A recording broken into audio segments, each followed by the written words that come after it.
Hello, it's Scott Manley here with episode 14 of Kerbal Space Program Interstellar Quest, and we are launching into space. Of course we're launching into space. It's a Kerbal Space Program video. I mean, it's not like we're not going to have a rocket in these videos. I'm okay, we do have that sometimes, but in this case, we have a very standard rocket, and you'll notice the fairing on the front is just about as long as you can make it using KW rocketry. This is still the expanded 1.5 meter fairing, and it is filled with a very important payload which we will carry to the space station. It will be the first module to be added to the space station, and it will fix certain shortcomings.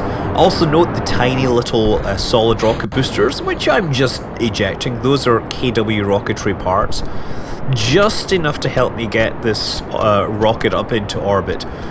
We're using the, I can't remember, I think it's an LV-40 engine. We've got obviously or LV-30, we have the stabilizers that are on the back, which are steering me right now. And at the moment, it seems to be hard work to actually get this going down. I'm not sure how close we are to the inclination. We are trying to actually match orbits with the space station, and I will take a look at that in a moment. Just trying to get the nose down. Okay, ditch this. And where's that space station? That space station is approaching. This is me in my orbit. And, well, we're certainly not anywhere near that space station yet, but hopefully we will be relatively close. So notice what I'm doing here is adjusting my thrust up and down. I'm looking at the ascending node, or if you look at the node vector, that shows where the inclination changes. And now you can actually get a look at this little structure. It's got some docking ports, some RCS fuel. We of course have a communitron, which I'm deploying, and some nice solar panels, which I haven't associated with action groups because because you can't unbind those action groups. If we want to actually bind something useful to an action group, then well, we would end up having to... We couldn't unbind these things when we get to the station. Yeah, what this has on it is... Okay, it has some more solar panels. That's mostly because it's going to need some power. It has some RCS because it's going to dock under its own power. But what it has is 4 thermal radiators. And those will basically get rid of most of the waste heat for now. With the addition of KSP Interstellar, right? Interstellar patch, or the Interstellar mod, includes a feature called waste heat. And waste heat builds up, and eventually if you have too much waste heat, things shut down. Solar panels close down, as you have noticed, right? Now, this may or may not remind you of the story of the first Skylab. Well, the first and only Skylab. But when Skylab was launched, it was launched on the top of a Saturn V rocket. It was actually the first thing, or the last thing ever launched on a Saturn V rocket, believe it or not. But during launch, it got damaged. And the solar panels didn't, or one of the solar panels didn't deploy. And also, some of the thermal insulation got torn off. So the station went into space, and they found that it was incredibly hot inside when it was sunny because there was no thermal insulation, and there wasn't enough power. So the crew that were going to fly up to the next day, essentially, it launched on the 14th, and I think the crew were supposed to go on the 15th of May. The crew were told, nope, you can't go, you have to figure out how you're going to fix it. So, you know, the crew set to work trying to figure out how they were going to fix this Skylab. Okay, and I'm just going to try and put this thing into an orbit. So you notice I'm doing my usual burn, but only enough to bring myself into a near orbit. I'm still going to leave the upper stage on a periaps, which is inside the atmosphere. The idea being, of course, that we want to let the thing deorbit and not have debris floating around in space. The actual module, which is on the top, has RCS, and it will use that to actually insert itself into orbit, perform the rendezvous, and perhaps have some left over to, cook a cup of tea or something. I don't know. Okay, so we're going to be in 4x mode, and it's all about the rendezvous, and you, of course, this is all going to be very fast. So yes, Skylab 1. As old me was saying, Skylab 1. Skylab was the first mission. There was only ever one Skylab, but there was four missions called Skylab that were part of the Skylab program. But Skylab 1 was the one that actually launched it. And during it damaged its thermal insulation and it damaged solar panels, or one of the solar panels wasn't deploying. And things were getting very hot, and actually plastics and stuff inside the module, inside the station, started to decompose in the heat, and the atmosphere actually became somewhat toxic. So yeah, the crew was told to stand down for a couple of weeks, and they came up with some ideas on how they were gonna fix this thing. And the idea was they would, try and put a little umbrella-shaped item out and use that to cover the area that was getting overheated. And apparently that was actually the guy in charge of that, I believe, was Rusty Schwickert, who of course is the other astronaut at the B612 Foundation, who I occasionally have talked about in the past. Yes, he's gone from protecting Skylab from the sun to protecting the Earth from killer asteroids, and more power to him. Awesome dude. That he was in the backup crew. He never actually flew on that mission, but he helped design the hardware because obviously both crews were trained in that.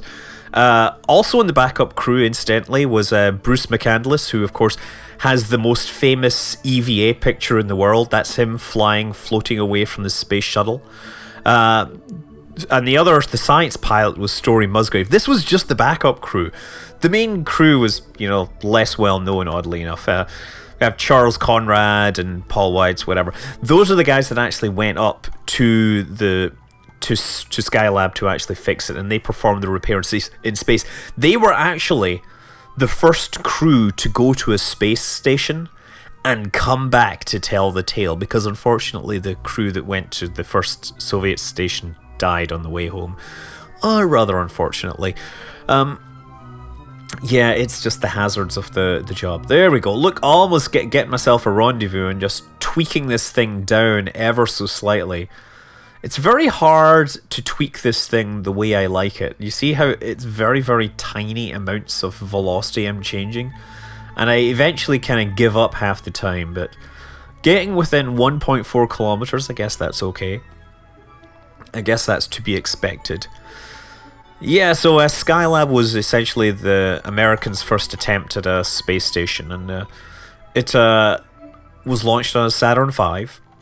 And it was, the interesting thing about it was that it was really the first time that people had really given consideration to living in space, and so they gave the astronauts a lot more room. They gave consideration to everything, like even the colors that things were painted were specified and tested by experts. They had the first space shower and a space toilet, which, while terrible and noisy, was probably a godsend when you compare what they used to be working with. Like you see, with the orbits are still really close. Even though I am like a few kilometers away, I'm still using these maneuver nodes to try and adjust the orbit closer. But I had a whole big problem trying to actually make things better. I ended up making the separation worse almost always. Oh, there we go. 0.7, 0.6. There, a little more. Make a little maneuver, little tweak. And fly past at far too high a speed. That's okay, we have plenty of fuel left on this. Monopropellant is monopropellant is about 66%. We are 300 meters out and moving in. Time for normal speed.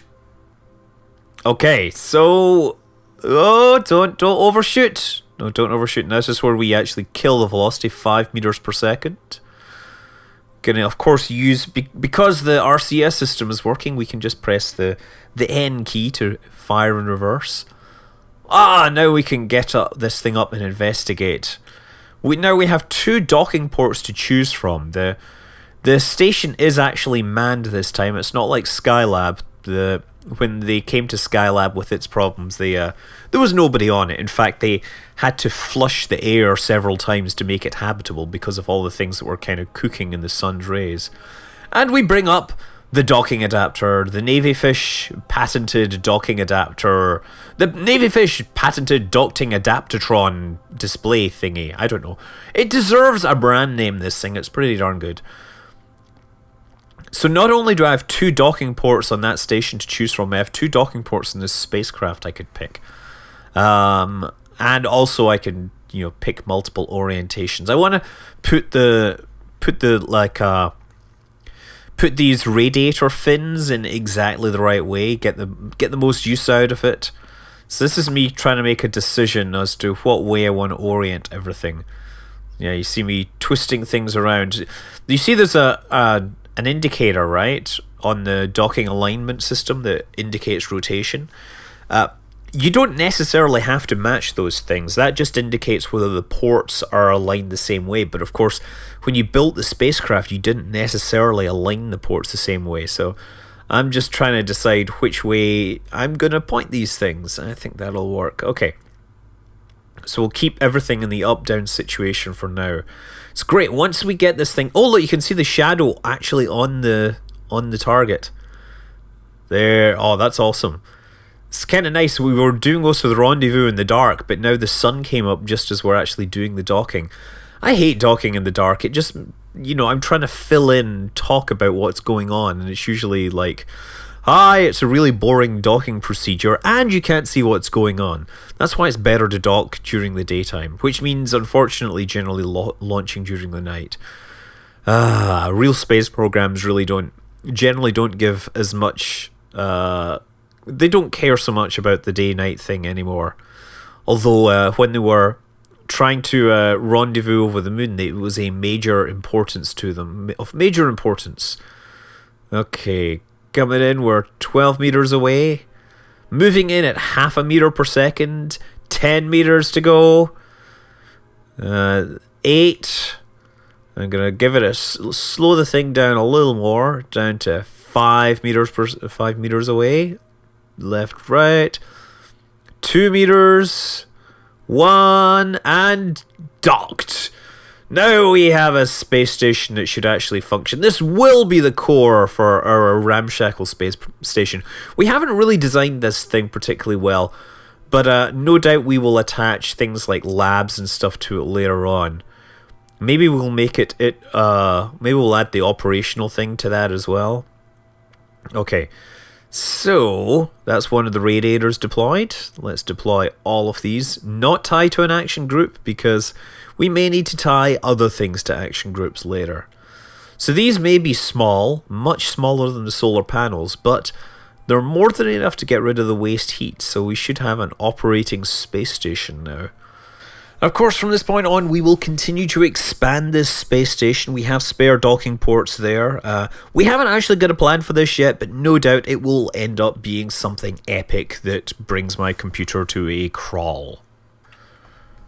Now, because we're setting the minimum of 1 week between launches, that meant I have several days to kill before my next launch. I have a few days to kill before the shuttle launch, or the spaceplane launch, and then we have another 3 days after that before we have the Kerbal Moho launch window. This is what I'm really going for. So I went back and did some important scanning. We have this kethane probe in orbit around the moon, and been scanning it by running time forward. So this is after a couple of days, and then I realized I did this completely wrong. I should have actually had it in as low a orbit as possible. Now, the Kerbal mapping tool, right, the one that actually finds the anomalies and creates the maps, that one is good to be as high as possible generally. With kethane, you want to be as low as possible so you move as fast as possible and cover the most area. The problem I really am running into here is that my waste heat is starting to get pretty high. We're about 60% capacity on our waste heat. And the other thing about bringing it down was on the original, when I originally deployed this spacecraft, the sun was in such a position that if I had put it in a really tight orbit, then the spacecraft would have been eclipsed during part of the orbit and it wouldn't be able to produce any data at that point. That's all very good, but Now the sun, or the sun has moved relative to everything, and I can actually put it in this low orbit and have the whole thing visible or have the sun visible the whole time, and therefore powering the spacecraft. So we get intermittent connectivity. The connectivity largely depends on luck, more or less, and depending upon whether things are passing within the right cone of influence. So right now we have no signal. We get data back from it, but we're not able to control it. You see we have the little red control icon just above the Kerbal alarm clock window. So I set myself up with a peri-moon pass, but did not get any signal, so I just let it go through. And I'm going to keep doing this. You see how it's actually marking out the hexagonal markers on the map of the moon there? That's how kethane works now. The overlay appears so you can actually see on the target where the kethane is. Yeah, 10 days it says till Kerbal and Moho. 19 days till we get a dual window. 30 days to Duna. And 38 days to Elo. The Moho window is actually real. Although it says 10 days, that is not a precise number. Because Moho is so elliptical, it's entirely possible that you're talking plus or minus 5 days on that. So I need to launch my spacecraft into a parking orbit and regularly attempt the burn until we have the correct configuration, right? We'll need about 2.5 kilometers per second to escape onto an encounter, and then we'll probably need about 5 to slow down at the other end. I'll bet you 5 is a low bound. So yeah, I'm running this. If you run it too fast, then it starts missing. It starts missing little hexagons. So you want to run it as fast as you can, that it will pick up all the hexagons, but not so fast that it misses hexagons. Okay, so we're coming around for another pass. Perhaps this time we will have a signal. Oh, there we go. I hope that signal maintains its way all the way down to Periaps. Oh, no, it's switching back and forth. Looks like I'm actually talking through one of the... I don't know if that was the lander or the rover. I think it's the lander, the little rocket one that I just touched down and no more. Okay, so now I should be able to actually burn using my RCS engines. Everything powered by monopropellant. That's the most convenient way of moving this stuff around. Terrible fuel efficiency, but regardless, it's got just enough on board at this time to let me use the spacecraft and get it into a nice low circular orbit, however long it takes. And boy, does it seem to be taking a long time when I'm looking at this. Come on, just sitting here holding the button down as it slowly gets itself into a more circular polar orbit. Perhaps it will find some more kethane this way. I mean, it'll help because it's going around faster. The only downside is because you're in such a low orbit, sometimes you find that the time acceleration limits kick in, and you find that you can't scan as fast as you did because it won't let you accelerate at more than your times 10. And that can be a problem because, you know, it takes a really, really long time to completely scan these moons. Okay, that looks like a rather solid orbit there. Maybe a little more tweaking here and there. But what are we down? We're down to 47. So, now we are in a polar orbit around this thing. And the beauty of this polar orbit is that basically all the way through it, the sun remains above the horizon, right? I'm essentially in a polar orbit which is perpendicular to the sun vector, or the sun vector is normal to my orbit, which is very nice because it means it gets powered all the time. The only problem is, or actually not me, the big problem is that because I'm continually in sunlight, my heat just continues to rise, my waste heat continues to rise, and at some point what's going to happen is my waste heat will exceed the thermal limits of the spacecraft and it will close down the solar panels. And at that point, I will lose control of the spacecraft. So, I thought about this and basically decided to spend some fuel on getting out of that halo orbit, or getting out of that nice perfect halo orbit, and making sure I at least spend some time behind the moon. So all I'm going to do is induce a little rotation in the orbit. I'm going to rotate the longitude of the ascending node so that we end up with parts of the orbit behind the sun, so that at least we have some chance of cooling. Note that the temperature or the waste heat is now up to 70% of the capacity of this spacecraft. And that wasn't enough, so we come up over the top. And when the thing rotates, that's when we're going to perform the thing. Yeah, you see that? That missed. It needs to go more.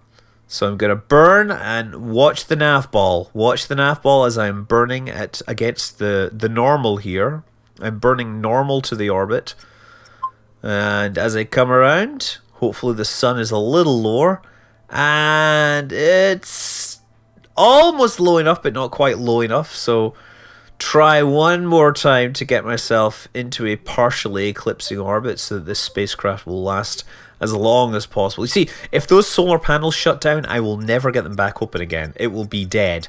I think actually it's possible now to EVA out and pull out the solar panels yourself manually, but regardless, we're nearing the end of this time here. We need to launch our shuttle, and we'll see that in the next video. I'm Scott Manley. Fly safe.